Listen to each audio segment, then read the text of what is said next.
My name is Mike Brown. I'm the Chief of Police, Interim. Recently, the Mayor's Office and the City Council came together and funded 8 social worker positions because we cannot arrest our way out of this situation. I mean, the recidivism rate, putting somebody in jail, the recidivism rate is usually 70%, which is not very good.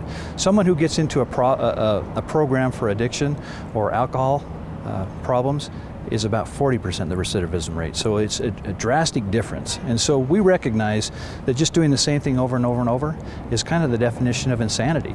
I mean, let's try to fix the problem, not arrest the problem. And so with these social worker positions, the nice thing is they are going to be housed within the police department. They will work for the police department. They will be housed down on the corner of 2nd South and 5th West, and so they will kind of be at ground zero of the problem. And so when we find somebody that needs those type of services or the help, we can take them and hopefully get them aligned with a program or some sort of help that would get them out of the arrest cycle and into some sort of treatment program that would help them get out of the cycle they may be stuck in.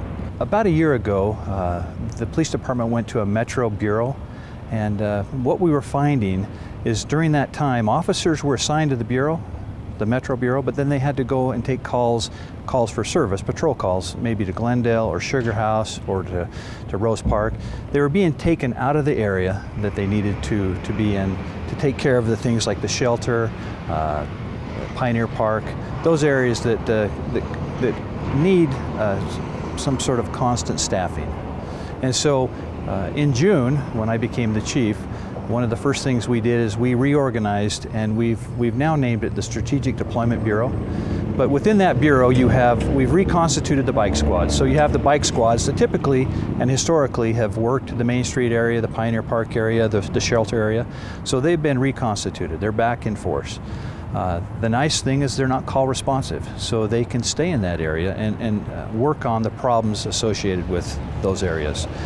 They also have the DEA task force, the Metro Narcotics Task Force within that same bureau, the Undercover Narcotics Squad, the Street Crimes Squad, the Vice Squad. And so they have the tools to use and deploy within that area or wherever those, as we put pressure on the Depot District, we knew that crime would move. And it's moved some over to North Temple, some over to 4th South. But as it moves, we have the resources and the flexibility to move with it. Over the last 90 days, we have had many people say we have noticed a huge difference. In fact, I just was sitting over there and I received a phone call from a friend who owns a business down here. And he said he's been down there 32 years. His name is Pete Henderson. And he basically told me on the phone, Mike, I think things are looking much better. And coming from Pete, that is a great compliment to what we're doing and what the city's doing to try to make that area more welcoming to those that would come down to Salt Lake City. I want people to feel like they're very safe and welcome to be down there with their families. It is kind of the gateway to our city. And so we're striving very hard to make that a reality.